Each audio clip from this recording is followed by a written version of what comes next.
সহযোগী সন্ত্রাসী, মাদক ব্যবসায়ী, চাঁদাবাজ এবং কিশোর গ্যাং লিডার মোহাম্মদ বাবু খান ওরফে টুন্ডা বাবু ৩১ টুন্ডা বাবুকে যৌথ অভিযান পরিচালনা করে গ্রেপ্তার করা হয়েছে।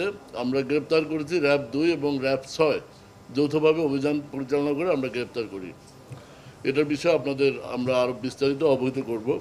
আপনারা জানেন বাংলাদেশ আমার অহংকার এই স্লোগান নিয়ে আমরা র্যাব প্রতিষ্ঠালগ্ন থেকে বিভিন্ন ধরনের অপরাধীদের গ্রেপ্তারের লক্ষ্যে কাজ করছি। অবৈধ অস্ত্র, গোলাবারুদ, চাঁদাবাজ, সন্ত্রাসী, খুনি, ছিনতাইকারী, অপহরণ এবং প্রতারকদের গ্রেপ্তার করে সাধারণ জনগণের আস্থা অর্জন করেছে র্যাব ইতিমধ্যে।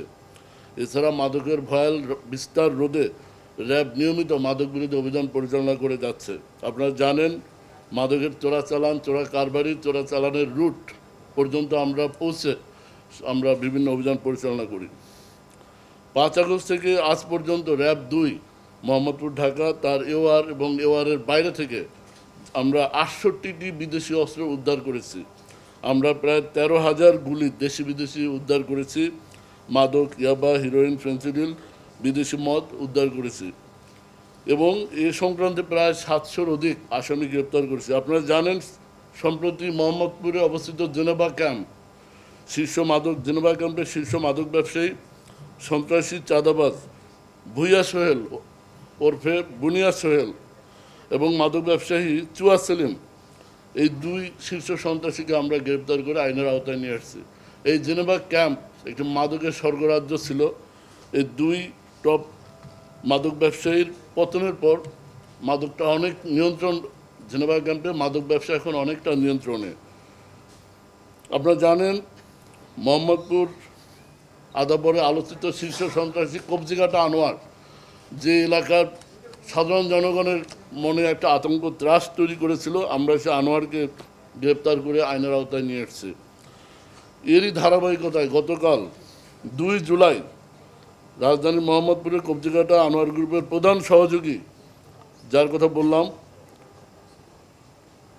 সন্ত্রাসী মাদক ব্যবসায়ী কিশোর গ্যাং লিডার বাবু খান ওরফে টুন্ডা বাবুকে নড়াইল জেলার লোহাগড়া থানাধীন সিএনবি বাজার এলাকা থেকে র্যাব ২ এবং র্যাব ৬ যৌথ অভিযান করে গ্রেপ্তার করে। এই টুন্ডা বাবু এর বিস্তৃত ইতিহাস আপনারা জানেন। গত ১৮ ফেব্রুয়ারি ২০২৫ শ্যামলী হাউজিংয়ের ২ নং প্রজেক্ট থেকে এই টুন্ডা বাবুকে আমরাই র্যাব ২ গ্রেপ্তার করেছিলাম। ওই সময় সামুরাই, ছুরি এবং কিশোর গ্যাংয়ের সদস্যের সাথে সে প্রায় শোডাউন করতো। এই ২ তারিখে তার একটা শোডাউন ছিল এবং বিভিন্ন চ্যানেল তার এই যে চাঁদাবাজি, সন্ত্রাসী কার্যকলাপের শোডাউনের ভিডিও নিয়ে আপনারা অনুসন্ধানী রিপোর্ট প্রকাশ করেছিলেন এবং এই রিপোর্ট ফুটেজ সামাজিক যোগাযোগ মাধ্যমে ভাইরাল হয়। আমরা আগে থেকেই তার উপর নজরদারি রেখেছিলাম। গত ২৪ ফেব্রুয়ারি আমরা তাকে গ্রেপ্তার করি এবং তার বিরুদ্ধে আইনগত ব্যবস্থা গ্রহণ করে বিজ্ঞ আদালতে প্রেরণ করা হয়।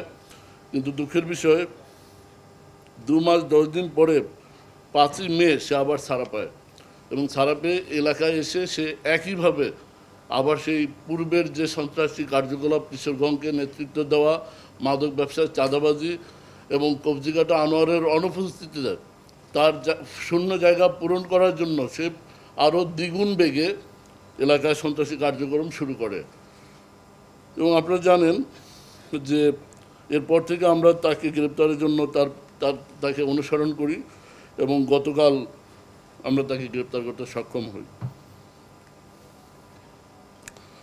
গত ২৯ জুন মাসে এই টুন্ডাবাবু মাদক ব্যবসায়ী রাজুকে এবং তার সহযোগীরা দেশীয় অস্ত্র দিয়ে কুপিয়ে মারাত্মক জখম করে।